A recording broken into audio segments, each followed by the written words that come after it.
Il faudra frotter comme une perdue pour faire disparaître ces salissures. Le lait stérilisé a été, paraît-il, chauffé beaucoup plus longtemps. Tout doucement, ça tue les microbes, mais aussi toutes les bonnes choses. D'ailleurs, j'ai fini par y goûter et c'est dégoûtant, maman a bien raison. Moi, je n'aime que le pasteurisé. Quelques années plus tard viendront les briques UHT, forme moderne de la stérilisation. Je ne m'y suis jamais faite. Pourtant, le temps de chauffe n'est-il pas réduit au maximum? Je suis plus tout à fait sûre de ce qui différencie le pasteurisé du stérilisé, si ce n'est le goût. Mais une chose est certaine, le lait UHT, c'est dégoûtant. Et puis pour terminer, un retour sur soi. L'affiche dans le métro. Le geste de la femme qui pince le bout de son sein. Non qu'elle le pince exactement. Elle dispose ses deux doigts, l'index, le majeur, de part et d'autre de l'aréole et semble sur le point de presser doucement en un geste non d'amante, mais de mère.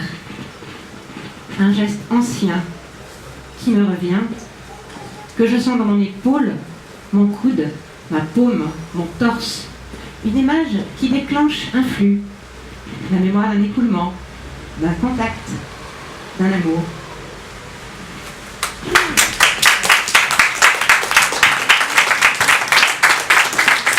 Je passe le micro à Anna.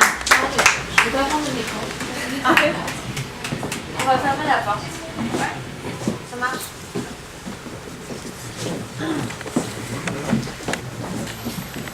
Non.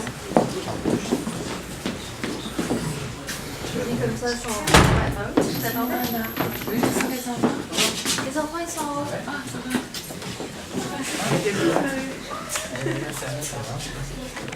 Bon, je vais lire sans micro. Merci. Voilà. Le dessin des routes. Pendant le déjeuner, elle me saoule de souvenirs. Toujours, il faut se rappeler. De la dernière fois qu'on s'est vu et de celle d'avant, et ainsi de suite jusqu'à son accident. Jusqu'à mon accident. C'est le début de tout, on dirait l'accident. Mieux que ma naissance. Qu'est-ce que j'ai crié? Tu te souviens, chérie? Elle passait tous les jours à l'hôpital. Elle venait après le travail. Elle faisait les marionnettes derrière la vitre. Pinocchio, les trois petits cochons, elle faisait. Moi, je ne regardais pas ses mains, je regardais ses yeux. Pan, pan, elle s'écriait en tapant sur la tête du loup. Pendant ce temps, ça y allait, des grosses larmes à la queue leu-leu. Je voulais lui dire de ne pas pleurer. Pleure pas, je pensais. Pleure pas, maman. C'était pire que cramer, ces pleurs.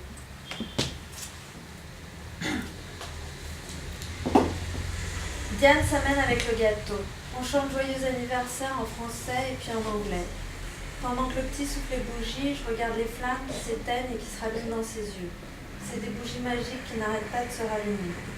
Finalement, Tristan mouille les mèches et coupe le gâteau. Diane ouvre une bouteille de crémant et tend une coupe à pierre. C'est pas une bonne idée, je marmonne. Toi, le rabat-joie, tu ferais mieux de me sauter. Le petit commence à dérailler.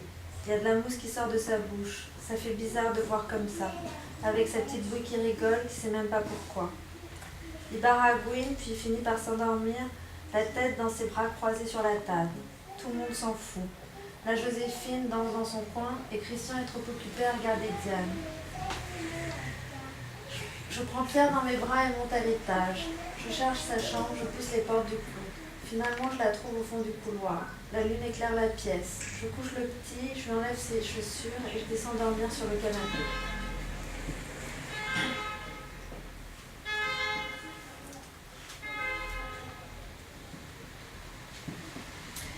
Quand elle m'a dit qu'elle avait du retard, tout de suite, je me suis proposée pour les frais. Je pensais pas qu'elle voudrait le garder.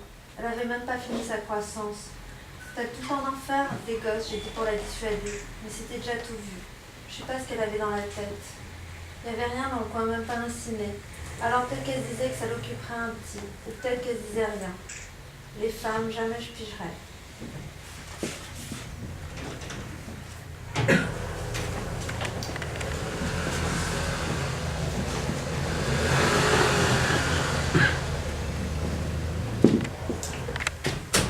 L'autre fois, elle me sort. Je vais à un festival, je reviens dans 2-3 jours. Un mois plus tard, elle était toujours en vadrouille. Tu crois qu'elle me passera un coup de fil? Je lui ai déjà dit 1000 fois de donner des nouvelles. Je lui ai même proposé de lui payer un forfait, Mais elle veut pas de portable. Soi-disant, les ondes, c'est des glandes à lipido. Comme si elle avait besoin des ondes pour être mainfo. Bref, au bout d'un moment, le petit, il demandait après elle. Moi, qu'est-ce que tu crois? Ça me crevait le cœur. Alors, j'ai déposé Pierre chez ma mère et je suis partie chercher l'autre folle. Ça m'a pris 10 jours cette histoire. J'ai appelé tous ses potes. Personne ne savait où est-ce qu'elle était. Finalement, je retourne à Château-Thierry et par hasard, je tombe sur un type qui m'apprend qu'elle est en Mayenne, dans un village autogéré où je sais pas quel bordel de squat. Alors bon, j'arrive un dimanche et là, je la trouve en train de pisser le sang dans l'herbe. Elle portait une vieille fourrure, je m'en rappelle. Elle en foutait partout. Moi, un peu énervée, je lui colle une tarte. Pas de réaction. Mais alors, rien du tout. Je sais pas ce qu'elle avait pris, j'avais beau la secouer, elle planait comme une vache. J'aime bien cette ambiance. Quand j'étais môme, on y allait souvent au cirque. Il y en avait un pas loin d'installer. Chaque fois, on se faisait une fête. On était 4, mes sœurs et moi. J'étais le seul mec, le petit dernier. Mon père, je ne l'ai pas connu. Il s'est barré après avoir giclé une dernière fois. Un vrai poivre à ce qui paraît. J'aurais pu essayer de renouer plus tard, mais j'ai jamais voulu. Je comprends pas les gens, tu les abandonnes et ils viennent te chercher. Je sais pas ce qu'ils croient qu'au bout du compte, ça va se rabibocher. Mais même si ça arrive, tu peux pas rattraper des années de manque. C'est là, ça te pourrit. C'est dans ton attitude de tous les jours. Regarde-moi, j'ai des séquelles. Je m'en rends compte quand je regarde ma vie. J'ai arrêté l'école à 14 ans. J'ai jamais trouvé un boulot correct. Le peu que je gagnais, je le dépensais à picoler et à l'égout bois. D'ailleurs, je me suis fait virer de plusieurs boîtes par rapport à ça.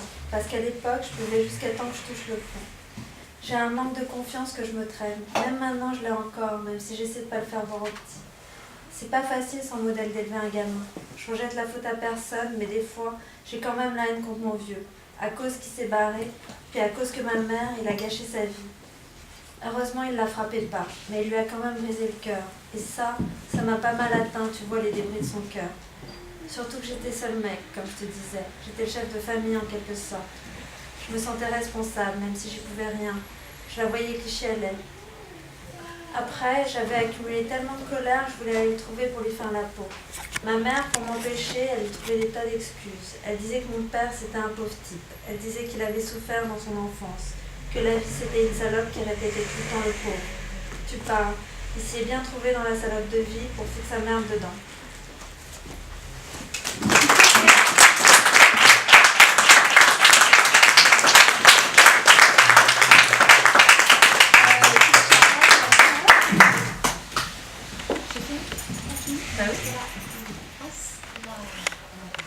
Alex.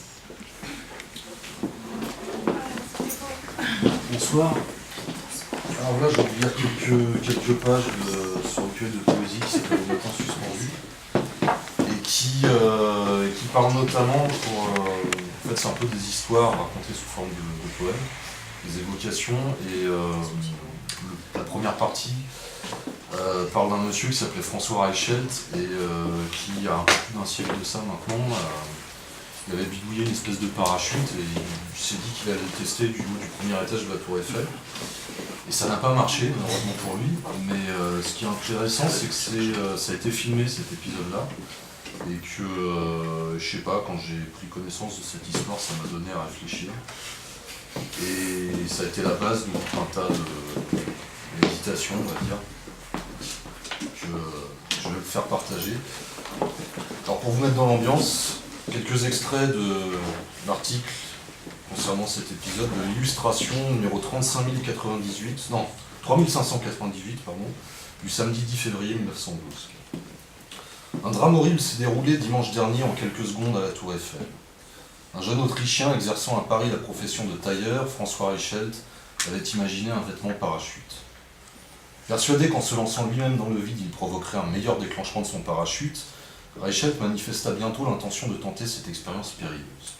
Dimanche matin, un groupe d'amis et de journalistes le voyait arriver au pied de la Tour Eiffel. 10 minutes plus tard, on l'aperçoit debout sur une chaise posée sur une table au bord de la plateforme, à quelques pas d'un appareil cinématographique. Il déboutonne son vêtement parachute, regarde l'abîme, se redresse et s'élance dans le vide. Le parachute commence à se développer, mais le développement ne s'achève point, et Reichelt, entraînant vertigineusement son parachute informe, vient s'écraser sur le sol. Aube distante. L'une signe d'un liseré de sang, l'autre, par principe, ne signera rien. Grise, mal réveillée, se languissant de gésir encore aux lignes d'horizon. À l'homme, dit-elle, d'apposer son paraphe.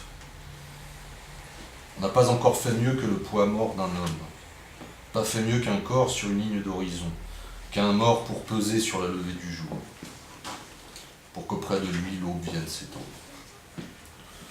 Tous les matins, je monte après toi l'escalier de la Tour Eiffel, et dans ton dos, tout ton malheur pompe la peur, pas à pas, chaque matin, chaque marche. Qui d'autre encore l'entend, ce chant que psalmodie le métal? Il est encore tôt, et chaque marche t'éloigne, chaque marche t'en aliène de ce matin qui pointe, car c'est le bout du sommeil. Et c'est au bout du sommeil qu'il faut toujours qu'il arrive quelque chose à imprimer, quelque chose de la vie des gens, qui monte, frère, à tes côtés, qui monte, avec les arceaux de la tour, ces énormes structures boulonnées. Avec toi chaque matin, François Reichelt, tout au bout du sommeil, des marches, du silence, le premier étage de la Tour Eiffel.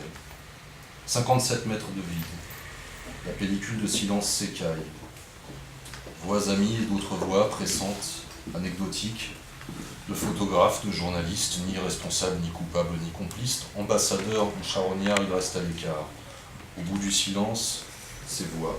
Et derrière toi, je les vois, en cercle, à leurs fenêtres, massées en famille. Leurs yeux fourmillent, du champ de Mars et d'ailleurs, bavants, voyeurs, penchés pour lire avant les autres, par-dessus ton épaule, la rubrique des faits divers dans le journal du soir, où ton destin peut-être paraîtra. Pleine, avide, arène, hyène, penchée, qui trépigne impatiente et pèse tant et si bien sur l'équilibre de la terre que, comme rote un nouveau-né, l'orbite hoquette, et tu tombes. Et si ceux qui te photographient alors croient saisir l'image d'un homme déjà mort, dans cette chute, dans cet énorme effroi, peut-être n'as-tu jamais autant vécu, accouché de 4 cuisses de froid, au cœur de cet effroi, ton cœur s'est arrêté tout au bord du matin. L'aube s'est levée, qui jamais ne sollicita les hommes,